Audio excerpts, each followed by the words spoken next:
नमस्कार, आप देख रहे हैं उत्तराखंड टाइम। मैं हूं आपके साथ प्रेम पंचोली। यदि नहीं आए तो देख लेना।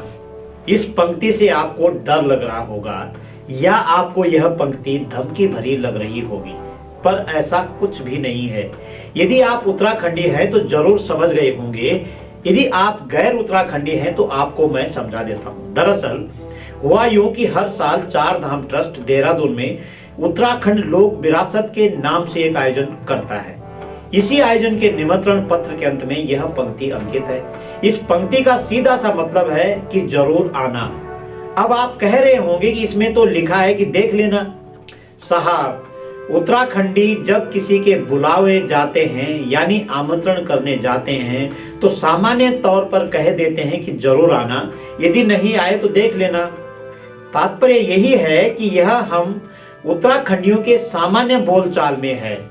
इसी पंक्ति को पढ़कर मैं समझ गया था कि इस आयोजन में जो भी होगा वह पेवर उत्तराखंडी ही होगा। पिछले 4 साल से लगातार चार धाम ट्रस्ट के संयोजन में आयोजित होने वाली उत्तराखंड लोक विरासत को मुख्यमंत्री पुष्कर सिंह धामी ने रंगारंग कार्यक्रमों के साथ संपन्न किया है। सोशल बलूनी स्कूल के प्रांगण में पिछले 2 दिन तक उत्तराखंड के कई रंग दिखाई दिए। जब मंच पर थड़िया, चौफला, हारुल, रासो, छोड़े, पवाड़े, बाजूबंद, छुपुती, तांदी, गीत, नृत्य आदि की उम्दा प्रस्तुति हो रही थी तो उसके साथ ऐसा महसूस हो रहा था कि अब तो पहाड़ के नदी झरने भी यहीं बहने वाले हैं। दरअसल पांडाल में मौजूद दर्शक अपनी अपनी जगह पर इन सभी गीतों पर थिरक रहे थे।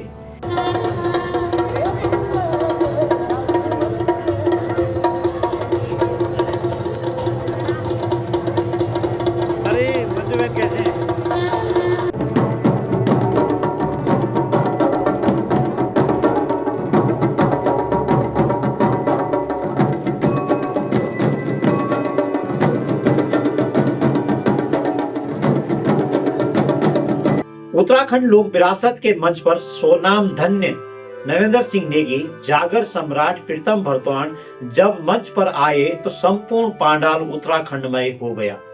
दर्शक भी इन दोनों शख्सियतों के सुर से सुर मिलाने में पीछे नहीं रहे।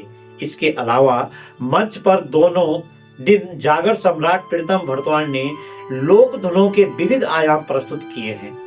श्री भरतवाण के साथ 1 दर्जन से भी अधिक कलावंतों ने लोक धुनों को प्रस्तुत करने में कोई कोर कसर नहीं छोड़ी है।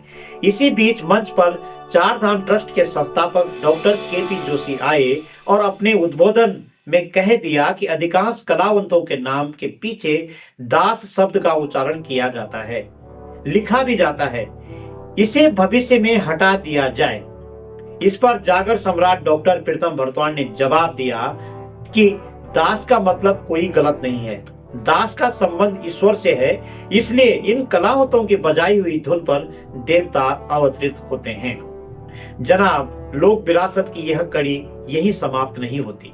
संपूर्ण राज्य के कोने कोने से आए कलाकारों ने अपने अपने पहनावा, बोली भाषा और खान पान का जो 2-2 मिनट में उम्दा प्रस्तुति दी है वह आज तक के किसी भी आयोजन से ऊपर कहा जाएगा। इनकी उम्दा प्रस्तुतियों ने सच में उत्तराखंडी होने का भान कराया है। ऐसा लग रहा था कि उत्तराखंड की लोक विरासत पर कोई वैश्विक खतरा नहीं है। इन्हीं प्रस्तुतियों के बीच में देहरादून के जाने माने ज्वेलर्स कमल ज्वेलर्स ने हिस्सा लिया और कहा कि इन सभी की प्रस्तुतियों में जिस प्रकार के ऑर्नामेंट को कलाकार ने पहना है उसे वे भविष्य के लिए सुरक्षित करने का कार्य करेंगे। दरअसल लोक को जीना और उसे आत्मसात करना कोई कठिन कार्य नहीं है। बस आपको एक बार उत्तराखंड लोक विरासत में सम्मिलित होना होगा। इस दौरान एक तरफ मंच पर राज्य भर से आए लोक कलाकार राज्य का प्रतिनिधित्व कर रहे थे तो दूसरी तरफ पांडाल में सजे ज्वेलरी, कपड़ों और खान पान के स्टॉल से यही महसूस हो रहा था कि अभी हम जाख देवता के मेले या चमोली के पांडव नृत्य या यमुना घाटी के विश्व मेले या यूं कहें कि कुमाऊं अंचल के बिखौती मेले से लेकर कालसन के मेले तक की हर खुशबू यहीं बिखेरी जा रही थी। खान पान के स्टॉल में पहाड़ी पकवानों की तासीर हर दर्शक को दोबारा खाने के लिए आमंत्रण दे रही थी। उत्तराखंड लोक विरासत का यह कार्यक्रम सच में एक कदम और आगे बढ़ गया है कि लोग अब इस कार्यक्रम की इंतजारी करते हैं। इसके अलावा 2 दिन तक मंच पर राज्य के विभिन्न लोक गायकों की विशेष प्रस्तुतियां भी आने वाले लोक कलाकारों के लिए सीख छोड़ गई है।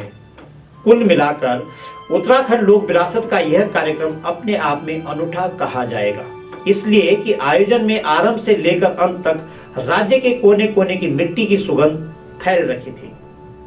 हमारी यह रिपोर्ट आपको कैसे लगी कमेंट करके अवश्य बताइए। अगली कड़ी में ऐसे ही कुछ खास विषय पर हाजिर रहूंगा। नमस्कार।